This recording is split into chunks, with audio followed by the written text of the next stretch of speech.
अस्सलाम वालेकुम, क्या हाल हैं? ठीक हैं? उम्मीद है आप सब खैरियत से होंगे। आपका बहुत बहुत शुक्रिया, आपने मेरी वीडियोस को लाइक किया, मेरे चैनल को सब्सक्राइब किया और मेरी हौसला अफजाई की। मैं मुख्तलिफ चैनल से आपके पास आ रहा था, लेकिन अब मैंने एक पक्का इरादा कर लिया है कि मैं हर रोज़ आपके साथ गुफ्तगू करूँगा और हालात हाज़िरा पर आपसे बात करूँगा, अपनी राय आपके सामने पेश करूँगा और आपकी राय का मुंतज़िर रहूँगा कि आप मुझे कमेंट्स में बताएंगे कि मैंने किस तरह का तज्ज़िया किया।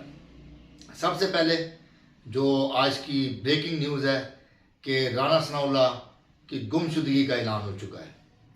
दूसरे नंबर पर लंदन में अब क्या नया प्लान तैयार होने जा रहा है। मरियम नवाज़ जब से लंदन पहुंची हैं, जिनकी पाकिस्तान में तो क्या लंदन में भी कोई प्रॉपर्टी नहीं थी, जो वो कहती थी कि मुझे पासपोर्ट अगर प्लेट में रख के भी दिया जाए तो मुझे उसकी कोई ज़रूरत नहीं है, लेकिन जैसे ही उनको पासपोर्ट मिला तो अगले 24 घंटे भी वो इस मुल्क के अंदर नहीं रही और इस मुल्क की आवाम को तड़पता हुआ शराब के अंदर डूबा हुआ, जो कल तक जा जा के इंजीनिया जूली की नकल करके बच्चों को गोद में उठा के प्यार किया जा रहा था, उन सबको बुलाकर वो लंदन की हवाओं में चली गई हैं और वहाँ पर पिज़्ज़े इंजॉय हो रहे हैं। खैर, ये तो एक अलग बात है, लेकिन जो सबसे मज़ेदारी की बात इसमें यह है कि लंदन में कल एक बहुत अहम मुलाकात हुई, जिसमें अलीम खान, ओन चौधरी, नवाज शरीफ, मरियम नवाज़, सलमान शहबाज और बहुत से लोग वहाँ पर शामिल थे और उन्होंने एक लंदन प्लान तैयार किया कि पंजाब को किस तरह दोबारा हासिल किया जाए, कि पंजाब की हुकूमत को किस तरह गिराया जाए या पंजाब में दोबारा नून लीग की हुकूमत को किस तरह लाया जाए। क्योंकि इमरान खान ने इस वक्त इन सब की नाक में दम किया हुआ है कि जब वो लॉन्ग मार्च का ऐलान अभी करते नहीं तो यहाँ पर कंटेनर लग जाते हैं, यहाँ पर खंदकें खुग जाती हैं, यहाँ इस्लामाबाद को एक किला बना दिया जाता है और ऐसा किला बना दिया जाता है कि वहाँ पर कोई भी परिंदा पर नहीं मार सकता। तो उस प्लान को तैयार करने के लिए अलीम खान उधर मौजूद हैं, ओन चौधरी उधर मौजूद हैं, नवाज शरीफ के साथ, मरियम नवाज के साथ, सलमान शहबाज के साथ, मतलब जितने भी नंबर 1 फ्रॉडिये इस मुल्क के अंदर थे वो सारे उधर चोरी शुदा पैसों की खरीदी गई प्रॉपर्टी एवन फील्ड अपार्टमेंट में मौजूद हैं और गवर्नमेंट ऑफ पंजाब के खिलाफ कोई कार्रवाई करना चाह रहे हैं, लेकिन इमरान खान इनके इरादों को नाकाम बनाएंगे। इसके साथ साथ दूसरे नंबर पर जो सबसे अहम बात है कि इस्लामाबाद में राना सनाउल्लाह गुम हो गए। राना सनाउल्लाह किसी को नहीं मिल रहे। एंटी करप्शन ने मजिस्ट्रेट की अदालत से नाकाबिल ज़मानत वारंट गिरफ्तारी जब से हासिल किए हैं, राना सनाउल्लाह कहीं सड़क पे भी नज़र नहीं आ रहे, कहीं ऑफिस में भी नज़र नहीं आ रहे।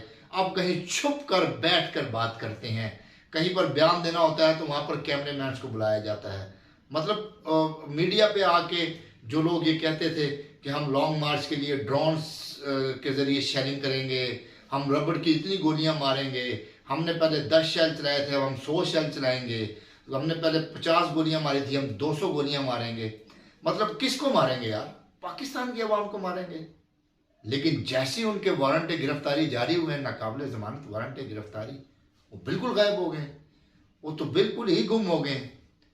तो अब जबकि एंटी करप्शन ने इस्लामाबाद पुलिस से रब्ता किया और क्योंकि इस्लामाबाद पुलिस भी उनके साथ मिली हुई है, उन्होंने भी आमद और रवानगी लिख दी है, लेकिन राना सनाउल्लाह एक वफाकी वज़ीर दाखिला जो अपने आप को बहुत बड़ा फन्ने खान समझता था, वो अब बिल्कुल मंजर से गायब हो चुका है। ऐसे गायब हुआ है जैसे गधे के सर से सिंह। और जो दिलेराना वो बातें करते थे, उनकी वो बातें भी धड़न तख्ता हो गई, क्योंकि इमरान खान ने लॉन्ग मार्च की तैयारी मुकम्मल कर ली है और वो भी अब किसी न किसी तरीके से इन सबको बिजी रखना चाहते हैं। तो लिहाजा इस सारे मंजरनामे को देखते हुए राना सनाउल्लाह किधर गायब हुए हैं ये हमें ढूंढना पड़ेगा। तीसरे नंबर पे एक बहुत बहुत अहम बात जो मैं आपसे करने जा रहा हूँ, ये इतनी अहम बात है कि लोग आके मीडिया पे बात कर देते हैं और उसके बाद उनको अंदाज़ा नहीं होता कि वो क्या बात कर रहे हैं। शहबाज शरीफ, जिनको हम चेरी ब्लॉसम के नाम से जानते हैं, शहबाज शरीफ जिनको हम बरसाती बूटों के हवाले से जानते हैं, हैड के हवाले से जानते हैं, उन्होंने पिछले दिनों कहा कि मुझे घुटने भी पकड़ने पड़े इस कौम के लिए, भीख मांगनी पड़ी, मैं मांगूंगा। सबसे पहले सवाल ये होना चाहिए کہ اس قوم کو بھیک مانگنے پر مجبور کس نے کیا؟ اس قوم کو اس حالت تک لانے میں کن کا ہاتھ ہے؟ پچھلے 40-45 سال سے یہ خاندان اقتدار کے ایوانوں میں گھوم بھی رہا ہے، سیر بھی کر رہا ہے. ساری چیز حکومت انہوں نے 1980 سے شروع کی، بلکہ میں کہوں گا کہ جب ذوالفقار علی بھٹو کو پھانسی چڑھایا گیا تو اس میں بھی سب سے زیادہ اہم رول انہی لوگوں کا تھا، میاں شریف فیملی کا، جنہوں نے اس وقت اسٹیبلشمنٹ کا ساتھ دیا اور ذوالفقار علی بھٹو کو پھانسی چڑھایا اور ضیاء الحق کے رائٹ ہینڈ بنے. تو 1977 سے تھرو آؤٹ 2022 تک ان کی حکومت رہی. 1983 1985 1990 93 95 96 99 2000 2008 2015 13 18 ٹل ناؤ ابھی بھی ان کی حکومت ہے. تو یہ کہتے ہیں کہ ہمیں گھٹنے بھی پکڑنے پڑیں گے تو ہم پکڑ لیں گے. تو بھائی آپ نے اس ملک کی حالت اس قدر خراب کی کیوں؟ جب آپ کے اپنے حالات خراب تھے تو اس ملک کے حالات ٹھیک تھے. جب آپ کے حالات ٹھیک ہو گئے تو ملک کے خراب ہو گئے. تو آپ نہ گھٹنے پکڑیں. یہ قوم خوددار ہے، یہ خود انشاءاللہ کھڑے ہو کے کمائے گی، خود محنت کر کے اپنے پیروں پہ کھڑی ہوگی. تو شہباز شریف صاحب جو چوری کیا ہوا پیسہ صرف آپ وہ واپس لے آئیں، جس میں آپ نے نیب میں ترمیم کر کے آرڈیننس میں ترمیم آئین میں ترمیم کر کے نیب کے آرڈیننس میں ترمیم کر کے اپنی چوریاں چھپائی ہیں. صرف وہ چوری شدہ پیسہ آپ اگر واپس لے آئیں تو پاکستان کے حالات بہت اچھے ہو سکتے ہیں. رہی بات گھٹنے پکڑنے کی، تو آپ کی عادت ہے پہلے آپ پیر پکڑتے ہیں، جب آپ کو کوئی جگہ دیتا ہے تو آپ گریبان تک پہنچ جاتے ہیں. لیکن سارے سینیریو میں صرف ایک لیڈر عمران خان وہ کھڑا ہے قوم کے ساتھ، اور اسی نے ان کو ٹف ٹائم دیا ہوا، نہیں تو یہ ابھی تک آپ کو بیچ کے کھا جاتے. جو لوگ اشتہاریوں کو اپنے طیارے میں بٹھا کر، پاکستان ایئر فورس کے طیارے میں بٹھا کر پاکستان لے کے آئیں اور جو پہلے اس کو چھوڑ کے آئیں، وہ لوگ اس قابل نہیں ہے کہ وہ ہم پر حکومت کریں. انشاءاللہ یہ عوام اب آپ کے خلاف کھڑی ہو چکی ہے. آپ نے ایک دفعہ ضمنی الیکشن ملتوی کیا، دوسری دفعہ ملتوی کرنے کے لیے آپ نے کہہ دیا، لیکن یہ قوم آپ کو چھوڑے گی نہیں. اب نہ کوئی اب لندن پنین چلے گا، نہ رانا ثناء اللہ کی دھمکیاں چلیں گی کیونکہ وہ کسی بل میں چھپ گیا، نہ شہباز شریف صاحب آپ کی یہ ڈرامے بازیاں چلیں گی کہ آپ جو ڈرامے بازیاں کرتے ہیں نا، ہم عظیم ملک بنائیں گے، ہم پیٹ پھاڑ کے پیسہ نکال لیں گے، ہم سڑکوں پہ گھسیٹیں گے. یہ ڈرامے بازیاں اب عوام کو بالکل سمجھ آ گئی ہیں. اب وہ آپ کے بہکاوے میں نہیں آئیں گے، اور اب وہ آپ کا احتساب بھی کریں گے. انشاءاللہ احتساب بھی کریں گے. آپ دیکھیں گے کہ آپ کا بہت سخت احتساب ہوگا، اور یہی عوام انقلاب کی صورت میں آپ کو انشاءاللہ تعالی ان ایوان کے اقتداروں سے نکال کر جیل کی سلاخوں کے پیچھے پھینکے گی. کیونکہ یہ عوام اب جاگ چکی ہے، اور اسی عوام نے اپنے بچوں کے مستقبل کے لیے آپ چوروں سے جان چھڑانی ہے اور آپ چوروں کو جیلوں میں ڈالنا ہے.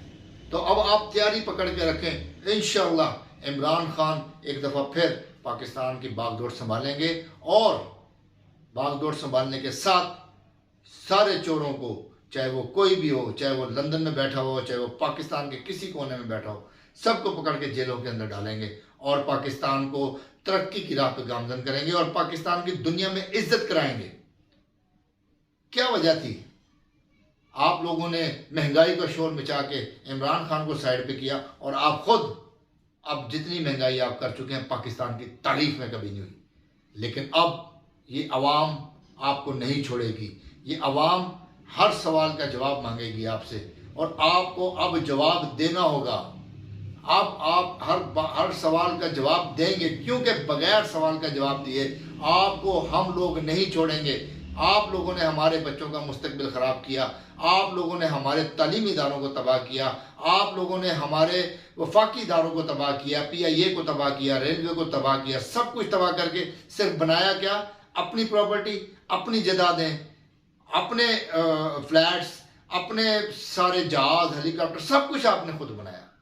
لیکن اس عوام کو آپ نے مرنے کے لیے چھوڑ دیا سرکاری ہاسپٹلز میں، اور ادھر سے بھی آپ نے دوائیوں کے پیسے کھا لیے، اور اوپر سے آپ کی بھتیجی کہتی ہے کہ صحت کارڈ بند کر دیں. انشاءاللہ اب یہ عوام آپ کا احتساب کرے گی، اور انشاءاللہ تعالی یہ وقت جلدی آنے والا ہے. پاکستان زندہ باد.